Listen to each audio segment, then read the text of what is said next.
Hi my friend, in this video we're going to be mixing and mastering a Ghetto Tech House song inspired by Cloonee's song, Sippin Yak. We're going to find out if we can do this in under 30 minutes by using the 80-20 rule of mixing and mastering. What you're listening to right now is the song that we'll be working on, and what you're looking at right now is the Ableton project file that we'll be working on. In particular, we're going to go over each track one by one, showing you the mix as you go method that I usually follow. Then we'll go over each one of these groups, showing the group or bus processing that I usually do. And then finally, we'll go over this super simple but effective mastering chain that I usually do. All in all, the way that I do things like this, it really only took about 30 minutes for the final mix and master. And this entire song, mixed, mastered, arranged, and completely ready to go, only took about 5 or 6 hours to complete. If you want help finishing songs faster just like this, I've made you a free bundle of templates, samples, and special bonuses that I use to completely finish one song per week. Visit the link that's on screen now or in the description to grab the ultimate song finishing toolkit for free. And if you want to take things to the next level, you can find a link to this video's project files in the description as well. With that said, let's jump into this. Alright. So when it comes to mixing and mastering, there's a couple things I want to mention kind of right off the bat here. One of the main things is I usually mix as I go, and that's going to get me kind of like 80% there in terms of the mix. And so if you want to check out the previous videos on drums and bass and all that, I do go over things one by one. And the main technique really is first picking the right notes, then picking the right sounds by comparing what you're listening to with a reference track. So what I've done is when I press the S key on my keyboard, I can flick between what I'm working on here and the reference. And the idea is to do that to select the right notes, select the right sound so it's similar, and then select the right volumes. The volumes is really going to be the main thing. So with that said, what I think we could do is do a quick run through, starting with the drums, and kind of show you what that kind of looks like. So usually how I build things out is something like this. Kick first, and so the idea would be to flick back and forth between this and the reference.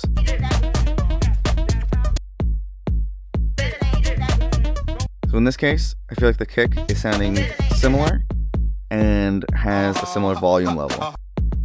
Having a look here, some of the mixes as you go stuff that I should explain is, I guess nothing too much on this one actually. If you want to check it out, check out the drum video. Next thing is let's add in the hi-hat, so let's turn that on. Let's flick back and forth between this and the reference.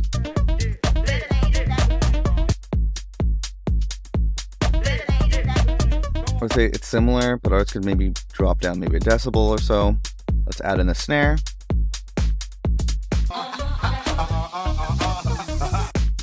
The snare sounds are different.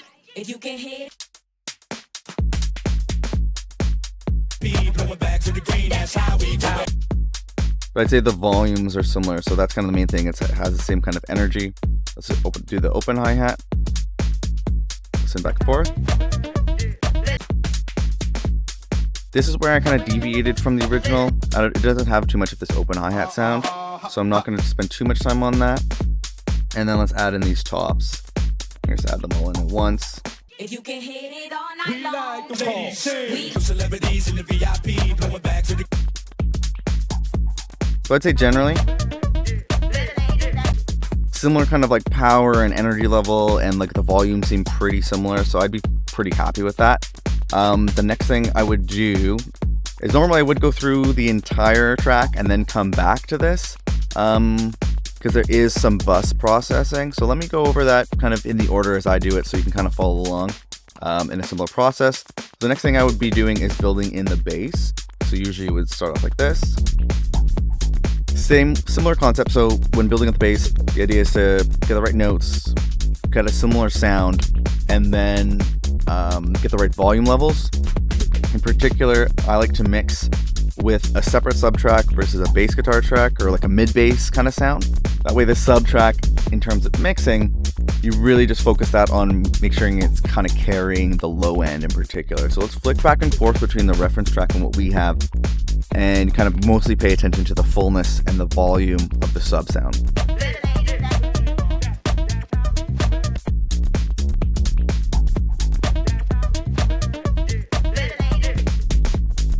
feel like theirs has a bit more low end. So maybe what I might do here is add a node here and just try to bring up the sub a bit. Click back and forth. Celebrities in the VIP, blowing back to the green, that's how we. Just a bit, nothing too crazy. Small moves here.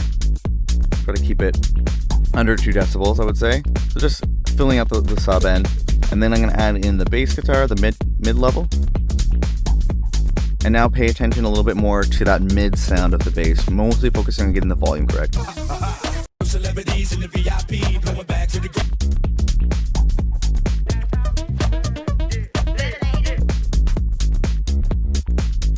So if anything, I think maybe ours we can bring down some of the high end, because it sounds a little bit louder, and it sounds mostly louder in like the higher end to me.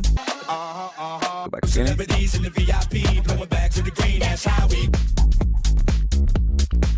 I think that's pretty close.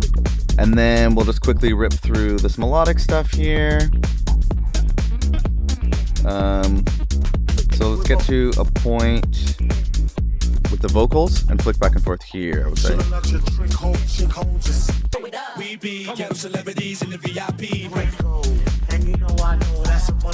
Ours could be louder, I would say, to match the volume level of the vocals.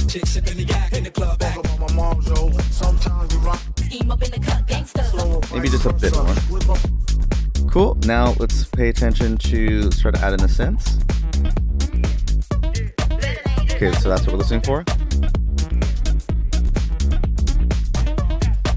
Definitely, we can increase the volume of that high synth, so let's just increase that by a couple decibels. Go back there. Now here. Let's get to find that synth. There it is. And flick back and forth. Maybe a little louder even.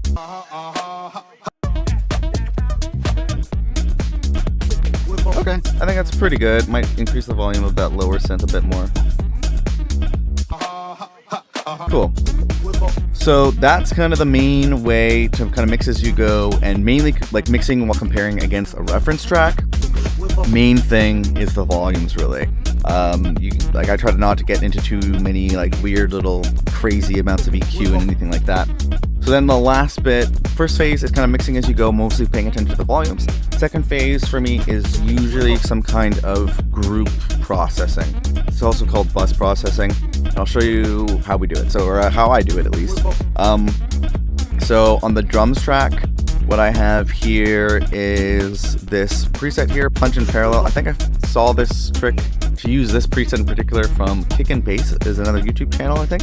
So the idea is you're having some way more intense compression going on, and you dial it in only a bit. So I like it more subtle, so I only have 10% of this going on, and so it kind of, this technique, also called New York compression, can add to the fullness, kind of tighten up the sound a little bit, and I kind of kept it quite subtle. I'm usually going for subtlety when it comes to mixing, personally at least.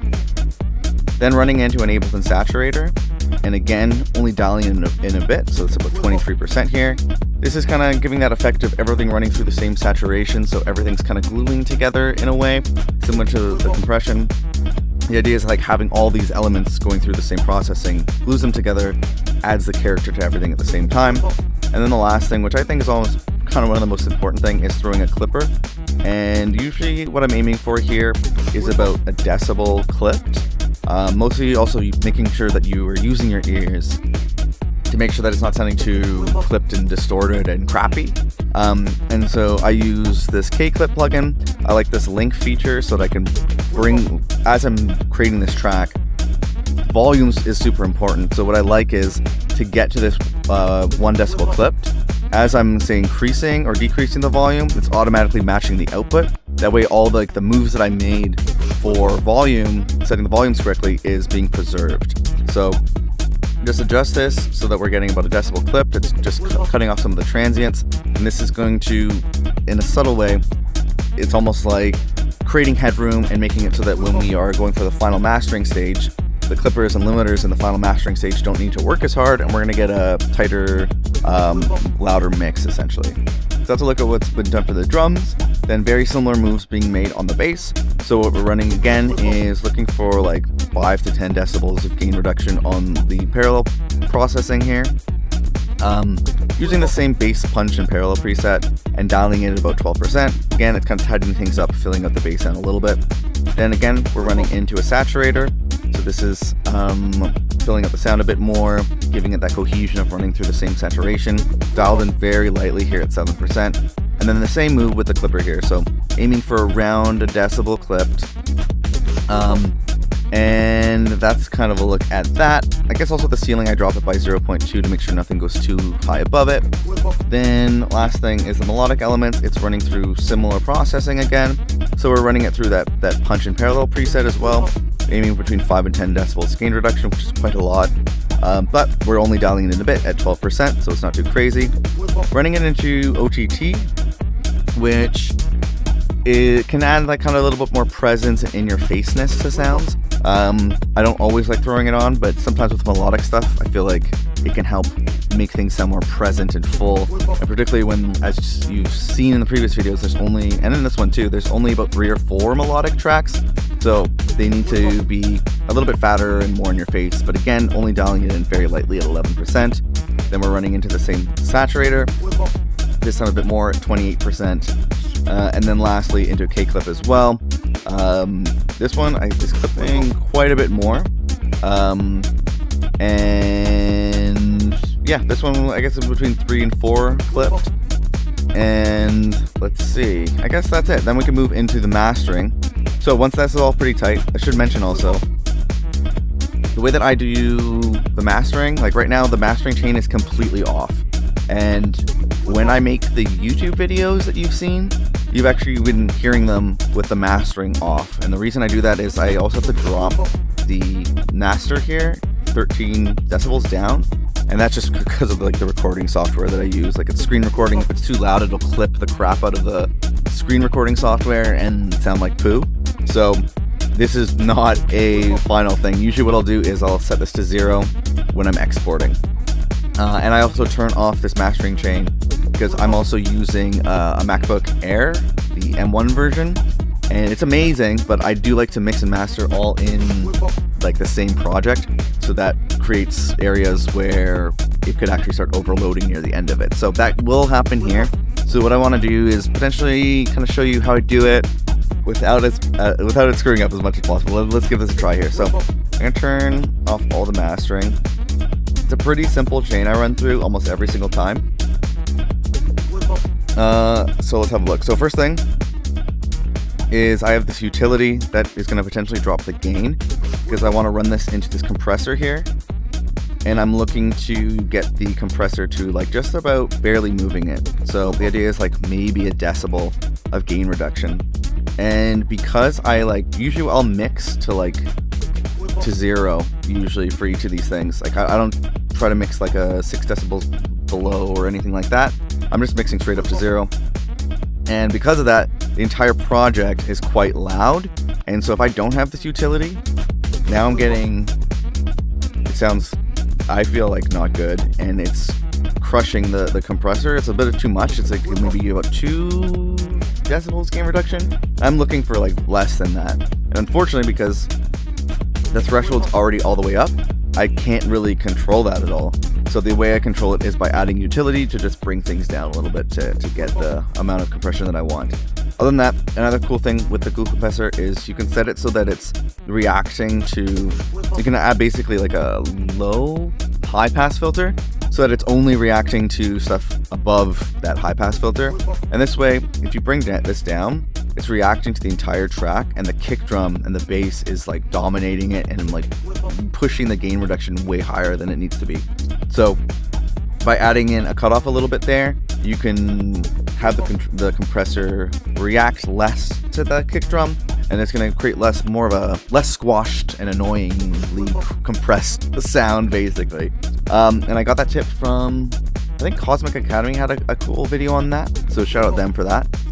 So let's run through this. Now this is where things might get a little bit crazy. So I usually run into this Golfos master, with some pretty subtle settings, I would say. So I had the recover to 13%, the tame to 9. I usually bring down the brighten a bit, and I usually bring this like this little filter here, so it's not doing its thing to the high end as much, because it could add a bit too much high end. And what this is like, I don't know if it's AI or whatever the heck it is, but it can help kind of like smoothen out the frequencies and make up for any bad mixing that's been done. It's an expensive plugin. It's not 100% needed, so I wouldn't always get it if you don't need to. But I guess on and off you can kind of hear the difference. I feel like it adds like a 3 or 4% increase in the quality, so get that if you want to, but you don't have to. I'm gonna leave it off because things are gonna get a little bit probably sounding like crap if we leave too much stuff on here. So now let's go into the final kind of limiting stage. I learned this series of steps here from my buddy Zach Adam, so shout out to my buddy Zach. So the first limiter we run into, we're aiming for about a decibel of gain reduction. So that was by increasing the gain by about a decibel. You can just see here we're going between 0.6 and 0 and maybe 1. So that's about right. And true peak limiting is off, and the oversampling is on, and it's on the transparent stage, so it's not adding it to any too much character to the song at this point. At this point, we're already at -9 LUFS, which is pretty good, I would say. But we're gonna go a little bit further. The next thing I usually run into is another version of K-clip. Here we're going for about a decibel of clipped, nothing too crazy. It's all about small movements along the way, so each plugin isn't working too hard. And then last but not least, actually one thing I do want to point out too, the output hits at -1 on that first limiter. And then the output is also set to -1 on the clipper. And then we go into the last limiter here. We're looking for about a decibel of gain reduction again, but this time the idea is to switch between aggressive or modern to decide kind of which sound you want. Aggressive can be a little bit more dirty and like in your face. I feel like I actually kind of like modern a little bit more listening to it in this context, but a little cleaner because quite a bit of grit has been added to the track overall throughout as we've been doing things. In this one, we turn true peak limiting on. I can't remember why Zach said to do this, but in the first one it's off, and the second one it's on. And then yeah, now we're going, when the track is fully playing, we're at around 7 LUFS here, 7 decibels for LUFS, which I think is pretty good. I'm usually pretty happy with something like that. And then the final output is set to 0.2. So it's just making sure nothing clips and goes over or anything like that. And yeah, that's a look at kind of the whole mixing and mastering chain. It's the first time I'm running through my mixing and mastering in this way. So definitely let me know if anything's unclear, or if I should go into anything into more detail, or if I can make this part of the series more useful in any way. I'd be happy to make that happen. Hi, my friend, Matt from Best Friends Club here. And if you've been paying attention to this super long video, then you've probably figured out what the 80-20 rule is when it comes to building out your songs. The goal here is to get 80% of the result with only 20% of the time, energy, and effort. And because the first key to the 80-20 rule here is to use a reference track, we're making sure that we're very easily hitting 80% of a high quality, professionally made song.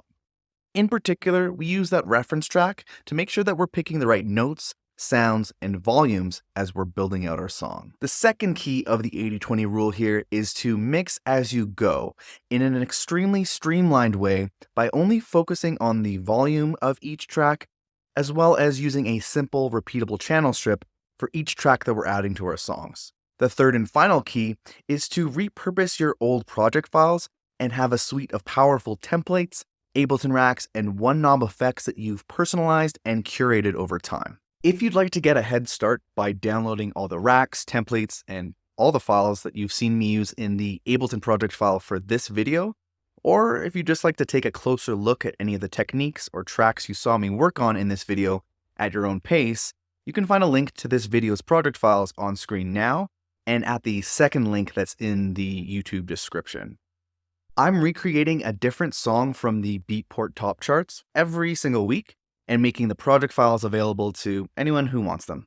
You'll also get access to a private Discord where you can ask me and the community questions, as well as share tracks for feedback. If you or your music are not quite ready for a shot in the arm like that, I've also made you a completely free bundle of templates, samples, and special bonuses that have helped me figure out how to completely finish one new song each and every single week.